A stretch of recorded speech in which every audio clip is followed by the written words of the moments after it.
Okay, just on another bike ride, just outside the park where my son had his high school graduation, my youngest son.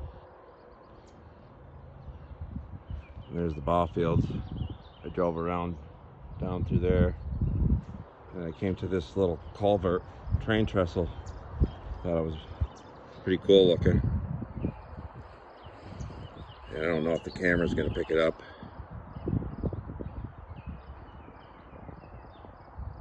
But it says it was built in 1922. It's pretty cool.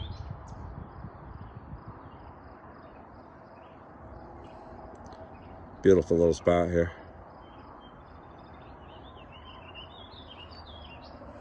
Okay, as always, hop back on the bike, head on back home.